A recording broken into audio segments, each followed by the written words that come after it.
You are still the patient. You ought to at least be on the staff. Number 9, choose to live and not die. It's your choice. Choose to prosper and not be poor. It's your choice. Choose to overcome and not quit. That's number 9. If you want to be happy before Sunday, and if any of you need counseling, get this tape, CD, play it to yourself. Because that's all I'm going to say to you in counseling. Everything I've said on these steps. Choose to live and not die. Choose to prosper and not be poor.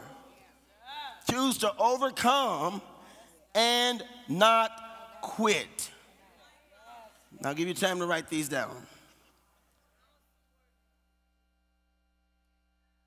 That's the rest. I need some time with you. You need to make some choices. Amen. See, because let me tell you what happens. Let me tell you what happens in a nutshell here. What happens is, y'all see it? They put it back up there? Okay, y'all put it back up there again. We got a couple of people here from Roosevelt. I'm just messing with you. I'm messing with you. No, put it up there one word at a time. Just shoot it. Matter of fact, write it down and bring it to this row up here. No, just leave it up there for a while. Just leave it up there for a while. Let me tell you what happens. What happens is really simply this. See, one of the things that discouraged me from being a pastor or a leader was that I knew.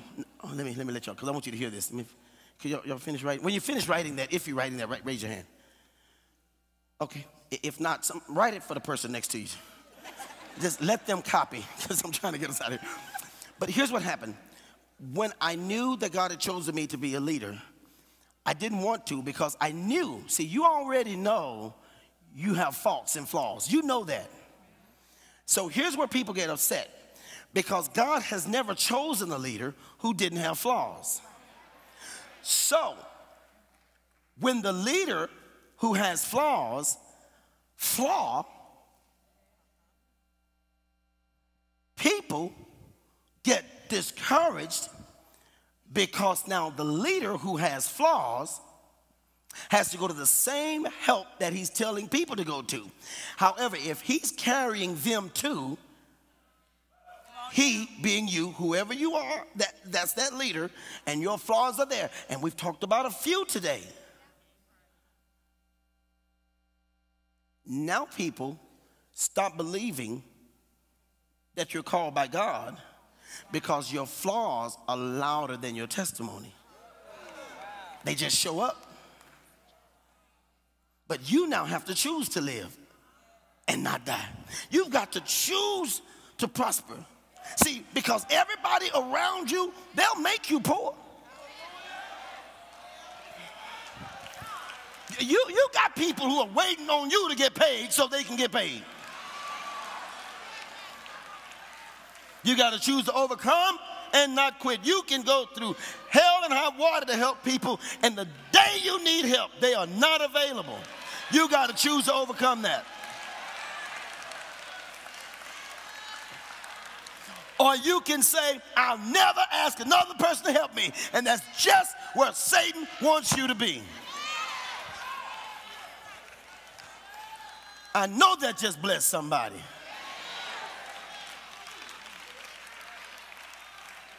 Deuteronomy 30:19, right there. We're still there. I'm trying to wrap this up now. He says, I have set, 30:19. You write it down, I'll read it for you real quick. Deuteronomy 30:19. You can't spell Deuteronomy, just write something with a D in the Old Testament. It said, I have set before you life and death. I've done it. Blessings and cursings. Therefore, he says, choose life. I said it in front of you. You have to choose life every day. When you wake up in the morning, you choose life. That's what you do. I'm going to get up and I'm going to go. Today, I'm going to get up and I'm going to take a shower. I'm going to go to work. I'm going to choose life, right?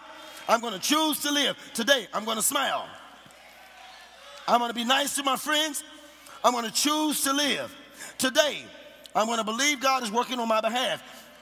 I'm overcoming this problem. I choose life. I choose blessings. I will be blessed. I am not going to have to struggle in this mediocre, halfway, poverty-stricken life. I choose life and I choose blessings.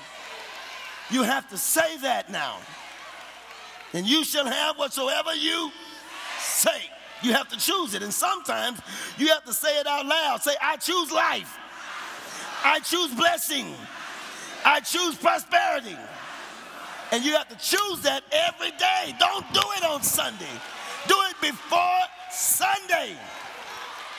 Number 10. Number 10.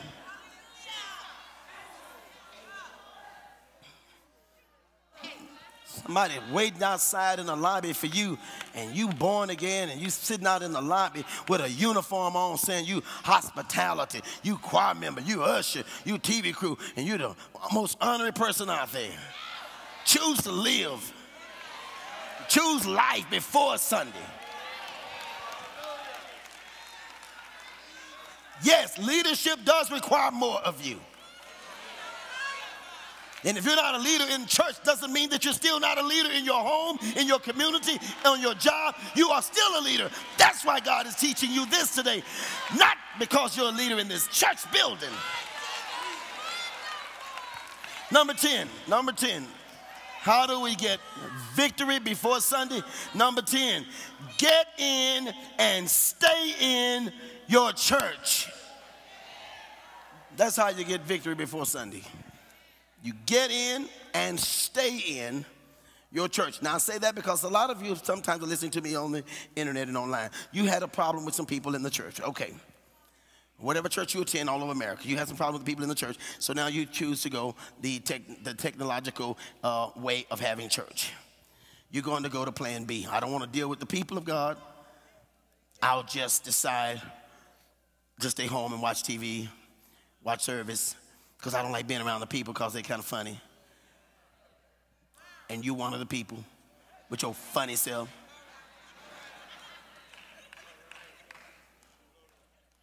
And I thank God for the technology. Don't take this bad because, you know, now it sounds like he's being critical. No, I'm not critical. I'm not criticizing. I'm showing you that you've decided sometimes that you don't want to be in your church. Your church is good, wherever your church is. But you've decided that it's more convenient to stay away. Sometimes you have said to so many people, I can't stand those people there and I'm not going to go anymore. You really want to come back, but you vowed to so many people you wouldn't. That now you have a change of heart. If they see you back, they're going to go, oh. So now you've committed to the wrong people, and the people that you have committed to said you wouldn't come. You notice they're still here? You notice that they come back, they sit way in the back or way in the balcony, but they come, but they don't tell you they come. It's time for you to get happy before Sunday and come back to church and be the first one in here. Nobody's going to ask you to come down front and say what you said. None of us are going to do that. God's house, listen to me carefully, and I need you to order this CD. Some of you, if you don't ever order a CD, get this whole 2 days. You owe it to yourself. God's house and God's family are the center of healing and strength. The reason you're so weak and the reason that you're so sick is that you are not going to the hospital. Now, there are medications that you can get online, but don't you agree that every once in a while you need somebody to just take your blood pressure? I mean, you may know your prescription, so you go online and order your prescription. But don't you need somebody sometime to take your blood? You can't send your blood online. Don't you need to see sometimes if the office is still available? Don't you need sometimes just to sit on the paper bed? There's healing and strength in God's family, in God's house. The church